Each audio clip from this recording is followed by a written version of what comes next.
Hey there, Mike here, The Fresh Rinse, the freshest fresh rinse in all of freshdom.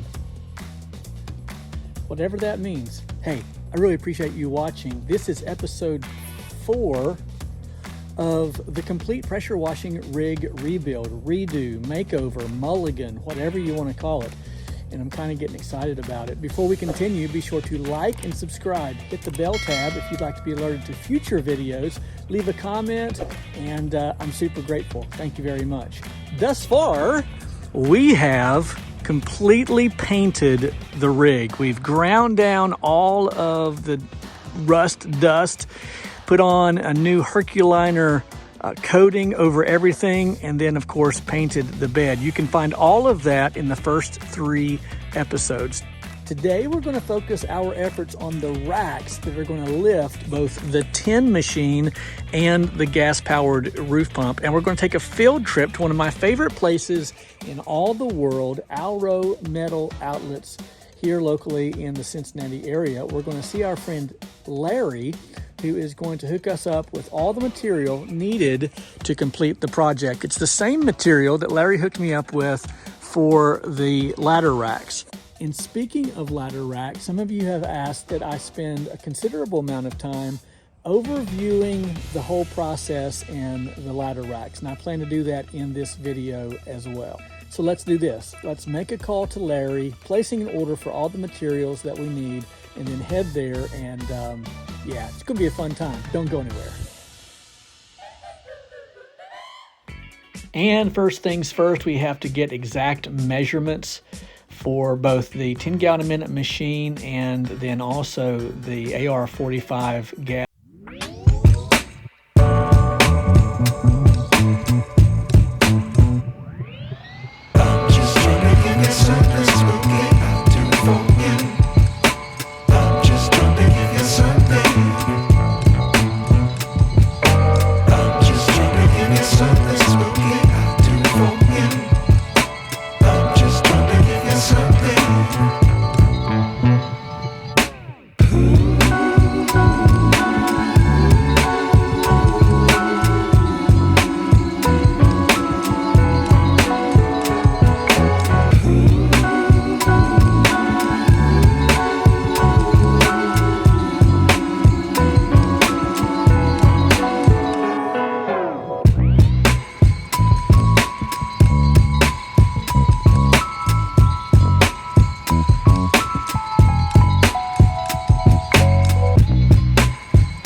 Back to the Fresh Rinse compound, and I have all of the material needed for all 3 racks that we'll be building for the new pressure washing rebuild. Let me say very, very quickly how much I appreciate the guys down at Alro Metal Outlets, in particular Larry, who's been there for many, many years. Just a phenomenal spirit, easy to work with, and more than willing to work with me within my budget and get me what I need. More than that, he is a great man of faith. And we spend as much time, if not more time, talking through the scriptures, bearing one another's burdens, sharing prayer requests, praying with one another, and just kind of, I don't know, talking through life than we do anything else. So he's just a superb guy. I was glad to be introduced to him several years ago just as a walk-in, and he gets me all of my metal for the grill grippers that I invented a few years ago, and then of course everything pressure washing related. If you go to Alro Metal Outlet, ask for Larry and tell them that the pressure washing preacher sent you. That's how they know me, and I don't think you'll get a discount, but at least they'll know who you're talking about. All right, let's look at this. So here we have the material for the surface cleaner rack that will go on the tongue of the rig. Then we have a little smaller pieces here. This was for the AR45. This is for the 10 gallon a minute machine, and these are the legs that will extend from the bottom of the rack down to the floor.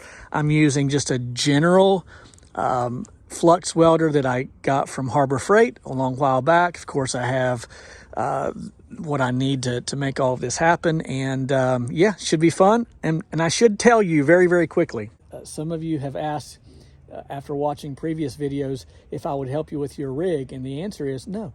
I just will not. I sincerely am a terrible welder.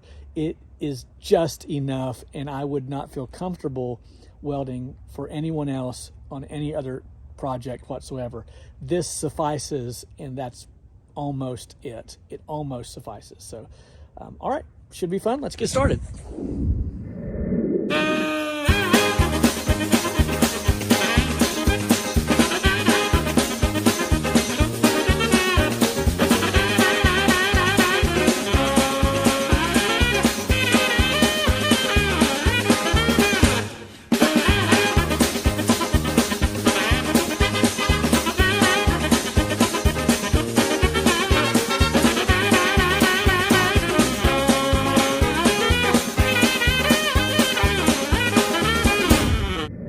All right, so here is the almost finished product. I've got to head to Harbor Freight, pick up some grinding wheels because I'm a much better grinder than I am a welder, but this does give you a general idea of how this is going to sit on the rig. I have a vertical fuel cell on order, and that will sit right about here. Of course, my 19-inch surface cleaner sits right here, but the 10-gallon-a-minute machine will sit right here, and it will bolt at 24 inches, that right there. Imagine another one of these right about here, and this is where the gas roof pump will sit. And I think if I'm not able to put all of my gauges and whatnot here, then I will attach it to the side of the 275-gallon tank. So that's kind of how that looks. And by the way, I am thoroughly pleased with the paint, both on the floor and on the rig. I'm telling you, I'm pleased with that. I'm glad I took the extra effort and the time and the money to make this right. Again, some of you were asking about the actual ladder rack itself. In the description here of the video, I will put the dimensions, try to give all the measurements for the ladder rack. But this is essentially the way that it works, and the sign is bolted from the other side. Of course, you know, I didn't tape off in order to paint all of this. None of this will really be seen from the outside, but I hope that this gives you a little bit of an idea. I need to bolt that. One of the many things I need to do. This kind of give you an idea of what my ladder rack looks like. This is the panel that you would see from the other side. Mounts to the box that will be right here. And again, everything bolted from the other side all the way through. The sign is. I'm not sure if there's anything else you're really wanting information on, but you can see that the ladder rack is bolted to the frame of the trailer itself. And I do that for a few reasons. One, if ever I sell the trailer, I want to be able to take the ladder rack off, or at least I want the buyer to be able to do that.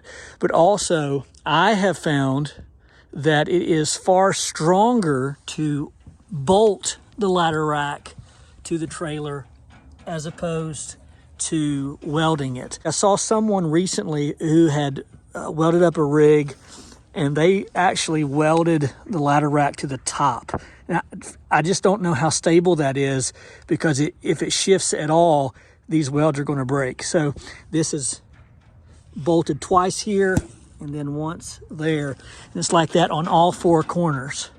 And then the rack that will go here, that lifts the rails and the box off of the floor, in addition to this rack, is bolted again to the trailer. So you can see the holes that I have here. And all I have to do is paint that rack, get that one built and painted, and we'll have that installed for you before the next video. And speaking of the next video, it looks like we are ready to begin installation of equipment. So I will get Brian back over, and he will help me with the 10 machine, the 8 machine, all of the reels and boxes, and of course the AR-45 gas roof pump. The last thing we will do is put on the tank. That way I have all kinds of room here to work with plumbing and electricity, which, by the way, will be independent videos, and we'll give detail on the electricity and the plumbing. As I've said a few times, be sure and leave a comment letting me know what it is that you would like to see us focus and put emphasis on. This is obviously going to be a lot longer series than what I had originally intended, having 4 or 5 or 6. Now we're talking a dozen or more, and that's fine by me. This is a long process, but again, ask me any questions. I'll do my very best. All right, I hope that you enjoyed that. If you did, be sure to leave a comment, like and subscribe. Hit that bell tab if you'd like to be alerted to future videos. My name is Mike. They call me the Fresh Rinse, and I am out.